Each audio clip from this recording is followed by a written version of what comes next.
Hello my beautiful people, welcome to your weekly general tarot with me, Raphael from Radiant Reality. It's an absolute pleasure to have you. Thank you so much for being here. So as always, your weekly general is a general overview of the energies, trends and themes that we're likely to experience over the course of the week. All of this is led by my intuitive message. Sometimes world events will show up here. Sometimes it will just be kind of like Raf's sermon. Some people have called it. Others have called it kind of like a spiritual coaching message. So whichever way it is that you receive this, I really truly hope that it helps you and it's for everybody's highest best. Now, that being said, I would like to bless my decks of cards and the reading itself with all forms of love, light, peace, prosperity and abundance. And I pray that the messages that come through are ultimately clear and concise and they help us all on our paths to our highest vibrational good. So this week, the intuitive message was, what I actually saw was a flower. And it was wilted in its kind of thing, and it was just like, blech, it looked really sad, and you know how they do, like the dramatic to the best effect. But yeah, I saw this flower, and it was kind of drooped over in its part, and it was just like, yeah. And it was like the message that I got from it was mend what's broken before you discard it, right? So this could stand for a relationship, this could stand for a friendship, this could stand for an aspect of yourself. Before you go to throw something out this week, before you go to say to yourself, well, you know, it's done, it's over, it's spent its life, it's whatever, try to mend it.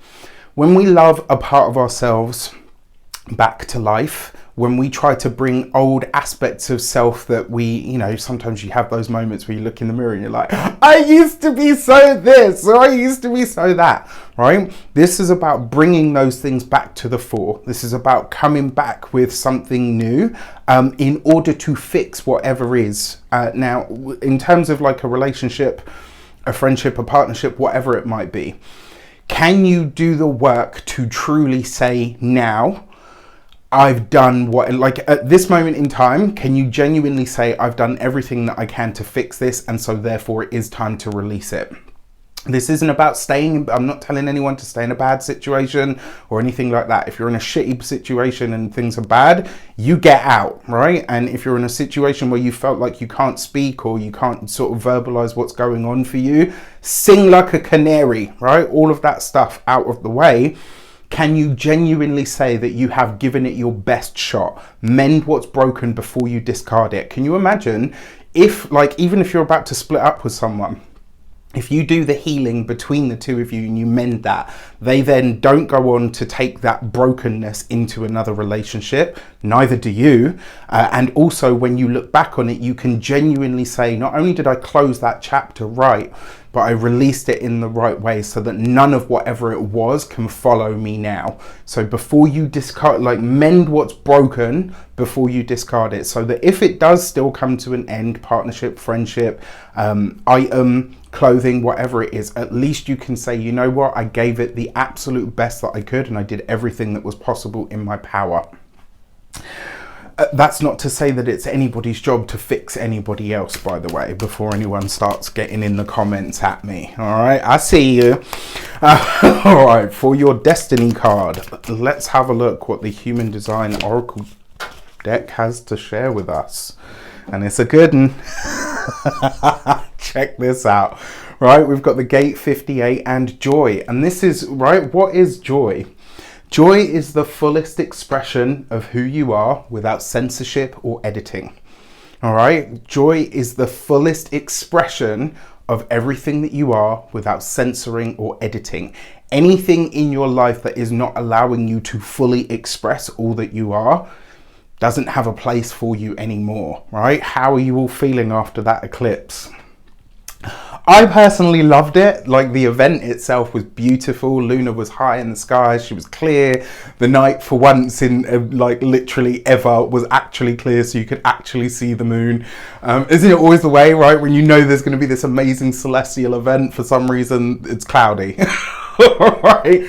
But yeah, I love this. And because this is the destiny for the week, find the joy in mending what's broken. Find the joy in being able to say to yourself, you know what, I'm giving this the last breath that I can. If you've got a flower or a plant or something that's on its way out, do a little bit of research. Find out what it really wants, what it really needs, what it really likes. That way, if it still keels over on you, you can say, you know what, you a dramatic bitch. I gave you everything that I possibly could, and unfortunately, you still kicked the bucket. I'm making light of this, but I'm sure all of you know how serious I actually am. All right, so how do we best tap into this joy? How do we best utilize that gate 58? How do we best find the fullest expression of who we are and run with it? All right, this week we have the Hermit card. By taking some time out, first and foremost, and this isn't about sort of cutting people off or being the hermit, it's about taking yourself out of the busy so that you can remember who and what you are before you're any other title. All right, on top of that, we've got the Hanged Man. Very interesting, because these two represent two halves of a whole. So the Hermit card is Virgo ruled, the Hanged Man technically is Neptune, but we can fill it in for Pisces. So Virgo Pisces is an axis, right? It's the 6th, 12th house axis. What does that tell us? This is about the physical bodily maintenance of self. That's the pulling away from or releasing things that we know aren't necessarily good for us or deserve a space in our lives. And the 12th house, Pisces, because Pisces rules the 12th house, is the spiritual maintenance, right? So the Hermit card, the Virgo, this is how we maintain the physical self, whereas the 12th house stuff is how we maintain the spiritual internal self. So taking some time out to really stop. This is a week where, if it's possible for you, I understand it's not for everybody, but if it is, this is a week to down tools, right? Get rid of the busy. Stop doing, stop rushing, hurrying, being frenetic. I just recently went to, and our third card for the direction, and this is an important story that I'm going to tell you. And I'm sharing it because I've got no problem sharing stuff about myself. I used to, but not anymore, right? Now, so just recently for Samhain, I went to a shamanic retreat. It was beautiful. It was a 2-day retreat. I only managed 1 day, but one of the messages that I got was like, you know how alligators or crocodiles, whichever it is, they run across the water and they like really, really flap to make that happen. And one of the messages was, this is you. Stop, sit, relax, take time out. And this is what the message is this week. And on top of that, look at this, right? We've got the Temperance card.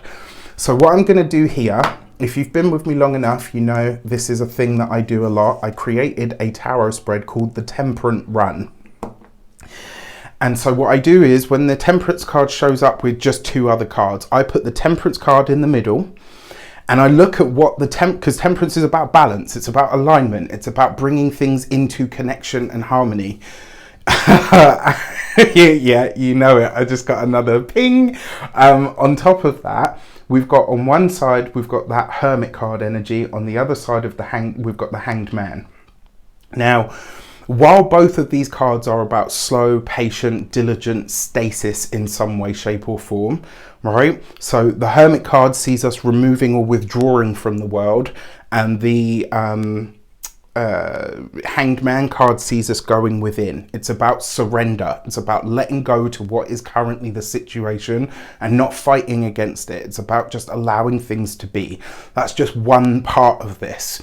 Because we're balancing this out, how does your physical self and your spiritual self, or your inner and your outer worlds, how do they combine at the minute? Do they combine, or are they completely disconnected? This is what we're being asked to look at, to find a personal sense of alignment by aligning the spirit and the body. The mind will follow, right? When you work with one or the other, the body or the spirit, the mind will go wherever the other two go. The mind will absolutely follow, right? And it will magnify whatever it is that we're focused on. That's what your mind does, right? It's this why when you see that spider, if you've got a fear of spiders, it suddenly looks like this massive man-sized thing, when actually it's about this big. And yes, it's a bit grim, but you know what? It's not really going to harm you.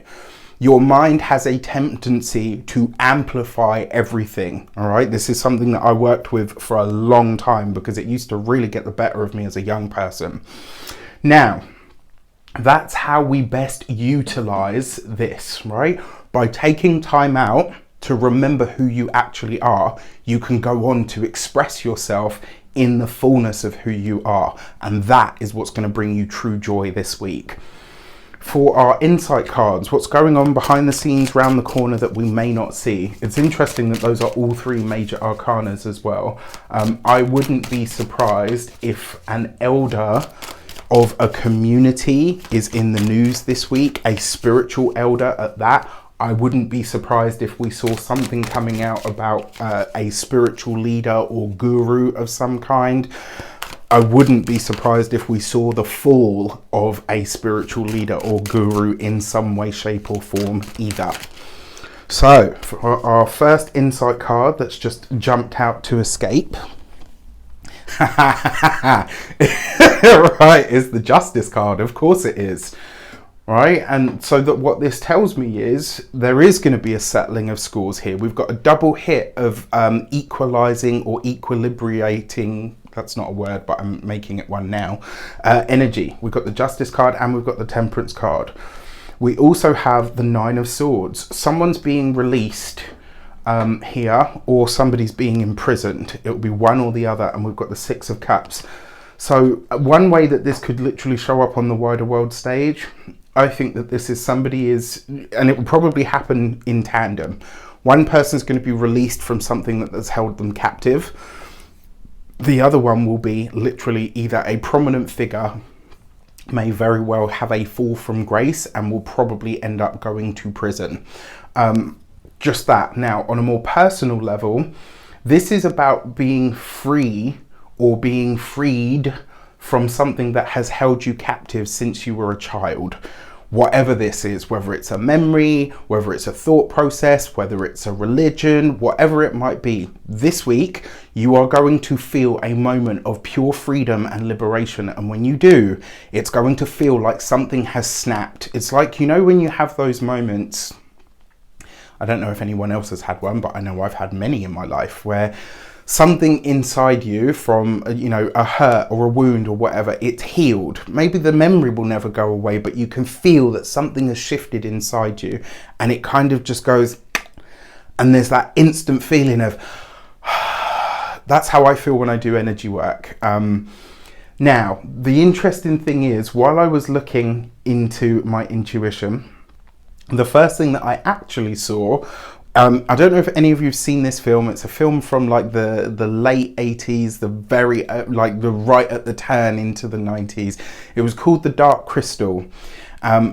Just a genuinely phenomenal film, and watching it back as an adult was genuinely mind-blowing, because I understood a lot of what was going on as a child. Intrinsically, I knew what was happening internally. I could feel it because I was so obsessed with this film. And when I watched it back as an adult, I was like, wow, like that, it really hit, you know, there was some stuff in there. If you haven't seen it, check it out. It's going to give you some, you know, some of you are going to have some goosebump moments in that film, I assure you. Yes, it's fantastical because it's all these like weird psychedelic puppets and stuff. But the deeper intrinsic messages are very powerful. Now, that being said, part of what I saw with this wilted flower was the crystal shard being put back into the crystal. I'm not going to tell you what that means. I'm going to give you guys that homework. Go and watch The Dark Crystal. I think it was by Jim Henderson. Jim Henderson's The Dark Crystal. Brilliant film. And I think once you've watched it, come back to the comments, let me know what you think, what you feel, what speaks to you, and how this moment of freedom or liberation shows up for you over the course of this week. I'll be really interested to see you guys in the comments, and I can't wait. With that said, I wish you an abundance of all of that good stuff. Have a fantastic week.